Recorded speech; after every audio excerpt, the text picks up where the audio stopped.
Welcome to The Explainer. Today we're diving straight into the actual architecture of modern social recovery. We're going to unpack a really bold, evidence-based blueprint called Project Reset. And while it's specifically designed for the Windsor-Essex region in Ontario, the solutions it proposes could absolutely rewrite how any city handles its social infrastructure. Think about it for a second. How do you solve a localized homelessness crisis when your safety net has accidentally turned into, well, a revolving door? Today we're going to contrast this broken, exhausting cycle of emergency rooms and short-term shelters with the urgent need to build a stable, lasting bridge to independence. Here's our roadmap for today. We'll start with the Windsor-Essex crisis, look at the support cliff, dive into the stabilization-first philosophy, take a peek inside Project Reset, map out the reintegration pipeline, and wrap up with the ROI of recovery.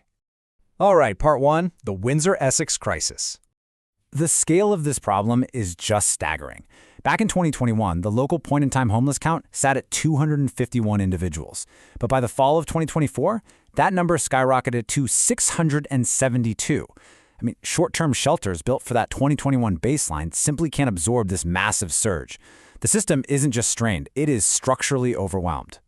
That's a 167% jump in just 3 years. When a vulnerable population more than doubles that quickly, traditional shelters just become an impossible bottleneck. People get trapped in this incredibly expensive, exhausting cycle of emergency service use, simply because the system lacks the elasticity to catch them. Which brings us to part two, the support cliff. Imagine this scenario. You get world-class triage at an urgent crisis center. You're stabilized, right? But then, 72 hours later, without a warm handoff to a midterm environment, you hit what experts call the support cliff. You're discharged directly back onto the streets, and almost instantly, all of that initial clinical progress is just lost. And a big reason this fails is because of a physiological reality called survival brain. When someone is living unsheltered, they're in a state of constant, exhausting autonomic stress. You literally cannot expect someone to focus on job interviews or long-term therapy when their nervous system is locked in survival mode. This is exactly why brief 24-hour shelter stays fail to produce lasting results. So, how do we fix that gap? Let's look at part three, the stabilization-first philosophy. You might already be familiar with the highly successful Housing First model, which is all about immediate permanent placement. Well, Project Reset evolves that concept into stabilization first. Think of it this way. If Housing First is the destination, stabilization first is the runway. It prioritizes a critical 7 to 30-day stabilization period just to calm that survival brain down before even attempting long-term placement. Okay, let's step into the physical space in part four. Inside Project Reset. The blueprint actually calls for a massive 15,000 to 22,000 square foot facility using what's called trauma-informed architecture. And this is absolutely crucial. It means the building itself acts as a clinical intervention. By feeling like a welcoming, dignified community center instead of a sterile, bright hospital ward, the physical space actively lowers the autonomic stress of the folks walking through the doors. Just think about the difference between a cot in a loud, crowded gymnasium and this setup. 15 to 25 private sleep pods. We're talking secure locking doors, dedicated comfortable beds, individualized climate control, built-in charging ports, and integrated 24/7 call buttons. These aren't just beds. They are highly engineered tools to restore privacy, psychological safety, and personal dignity after the intense trauma of the streets. Next up, Part 5, the reintegration pipeline. This is the reset continuum, and it's basically a seamless one-roof pathway. A participant moves from acute crisis straight into 7 to 30 days of sleep pod stabilization, and then right into recovery therapies, job skills, transitional housing, and ultimately full independence. The whole idea is zero disjointed handoffs. No one falls through the cracks.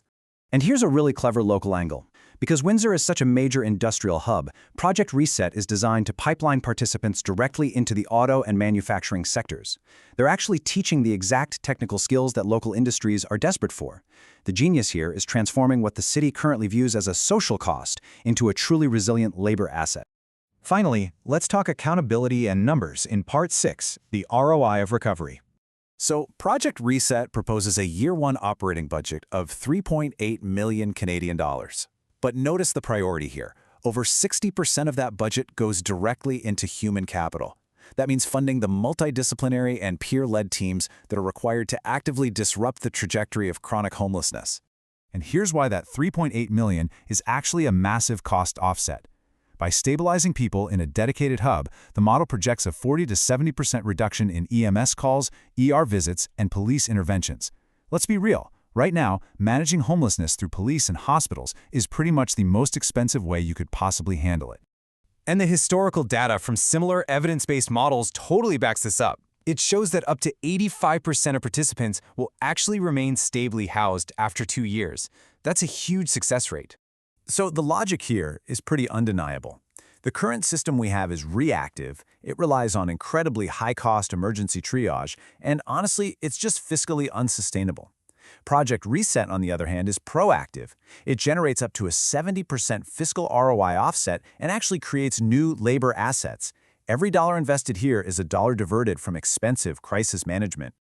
As we wrap up this explainer, I want to leave you with a final thought about your own community's social infrastructure. Look at the data we've covered today. Look at those rising costs. And ask yourself, can we really afford to keep paying for a revolving door? Or is it finally time to build a bridge? Thanks so much for joining me.